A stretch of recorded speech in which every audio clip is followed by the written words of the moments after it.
বিচার বিভাগ যদি স্বাধীন না হয় তাহলে শুধুমাত্র সরকার কিংবা বিরোধী দলের ব্যাপার না, জনগণের রক্ষা কবচ বলতে শেষ পর্যন্ত কিছুই আর হাতে থাকে না।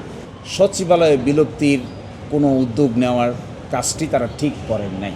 এই কাজটা হয়ে গিয়েছিল অন্তর্বর্তী সরকারের আমলে, হয়ে যাওয়া কাজটাকে আবার আনডান করাটা তাদের উচিত হয় নাই। কোনো না কোনো দিন হয়তো তারা পস্তাবেন। হাইকোর্ট বিভাগ 2রা সেপ্টেম্বর 2025-এ একটি রায় প্রদান করেন 90 দিনের ভিতরে স্বতন্ত্র সচিবালয় প্রতিষ্ঠার নির্দেশনা দিয়ে। এই রায়ের বিরুদ্ধে রাষ্ট্রপক্ষ আপিল দায়ের করেন এবং এই আপিলের পূর্ণাঙ্গ শুনানি এখন অনুষ্ঠিত হয় নাই। আপিলের সঙ্গে তারা একটি স্থগিতাদেশ চেয়ে একটি দরখাস্ত দায়ের করেন। এই দরখাস্তটি তারা প্রথম অনারেবল জাজ ইন চেম্বারে নিয়ে যান। সেখানে অনারেবল জাজ ইন চেম্বার কোনো স্থগিতাদেশ দেন নাই, এই বিষয়টাকে ফুল কোর্টে রেফার করেন।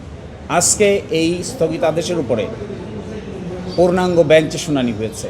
পূর্ণাঙ্গ বেঞ্চে শুনানির পরে মাননীয় আপিল বিভাগ এই সচিবালয় প্রতিষ্ঠার যে ডাইরেকশন, এই ডাইরেকশনটাকে স্টে করেছেন আপিল মামলাটা নিষ্পত্তি হওয়ার আগ পর্যন্ত, এবং একইভাবে এই মামলাটিকে আগামী মঙ্গলবার অর্থাৎ জুন মাসের 16 তারিখ 1 নম্বর আইটেম হিসেবে আপিল বিভাগের পূর্ণাঙ্গ বেঞ্চে শুনানির জন্য দিন নির্ধারণ করেছেন।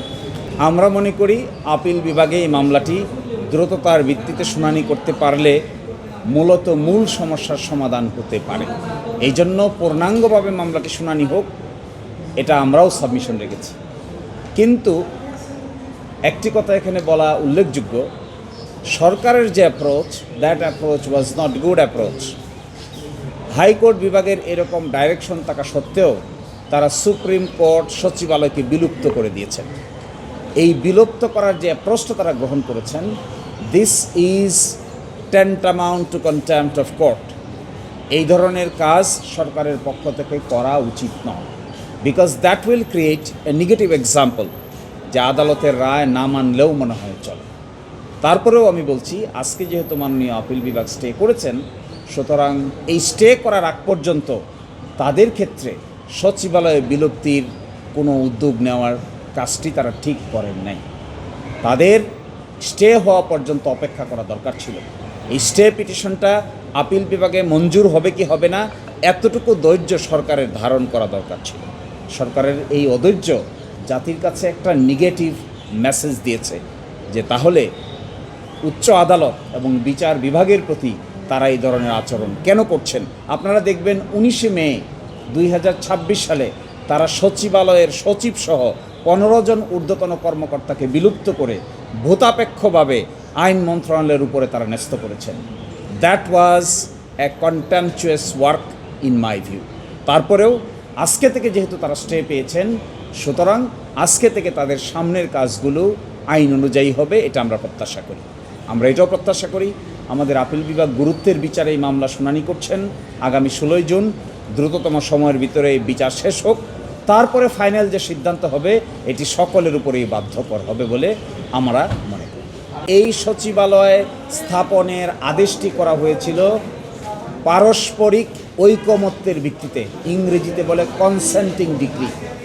এই কনসেন্টিং ডিক্রি বাংলাদেশের সিভিল দেওয়ানি কার্যবিধি আইনের 96 ধারা অনুযায়ী যদি কোনো কনসেন্টিং ডিক্রি হয়, অর্থাৎ ঐকমত্যের ভিত্তিতে যদি কোনো সিদ্ধান্ত হয়, তাহলে সেই সিদ্ধান্তের বিরুদ্ধে আপিল দায়ের করা যায় না। তারপরেও সরকার পক্ষ আপিল দায়ের করেছেন এই প্রশ্নে, এটি আমরা উত্থাপন করব। সেকেন্ড, বিচার বিভাগ যদি স্বাধীন না হয় তাহলে শুধুমাত্র সরকার কিংবা বিরোধী দলের ব্যাপার না, জনগণের রক্ষা কবচ বলতে শেষ পর্যন্ত কিছুই আর হাতে থাকে না। এবং নিম্ন আদালতের ট্রান্সফার এবং পদোন্নতি, তাদের শৃঙ্খলা এবং তাদের ছুটি মঞ্জুরি, এগুলো যদি সুপ্রিম কোর্টের উপর ন্যস্ত না রেখে প্রশাসনিক দায় দায়িত্ব কিংবা সরকারের উপর ন্যস্ত করা হয়, তখন বিচার বিভাগ, অধস্তন বিচার বিভাগ সঠিকভাবে স্বাধীনভাবে ফাংশন করতে পারে না। বিগত বছরগুলো আমাদেরকে আঙ্গুল দিয়ে দেখিয়ে দিয়েছে। সুতরাং আমরা চাই বিচার বিভাগ আইন মেনে চলবে, মনস্টার হবে না। সরকার সবসময় আর্গুমেন্ট করে যে এটা যদি করা হয় তাহলে বিচার বিভাগ মনস্টার হয়ে যাবে। নো, আমরা কখনোই মনস্টারের পক্ষে নই। আমরা বলছি বিচারকদের আচরণবিধি থাকবে, ইন্ডিপেন্ডেন্স থাকবে। আচরণ যদি ভায়োলেট করেন তাহলে আইন অনুযায়ী বিচার হবে, কিন্তু যদি ইন্ডিপেন্ডেন্স না থাকে তাহলে জনগণের জন্য তারা ভালো বিচার করতে পারেন না।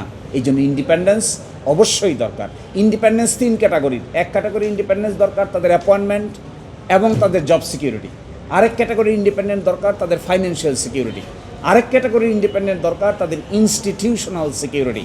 বিচারকদের যদি আপনি ফ্যাসিলিটি না দেন তাহলে তো বিচার কার্য সম্পন্ন করা সম্ভব হবে না।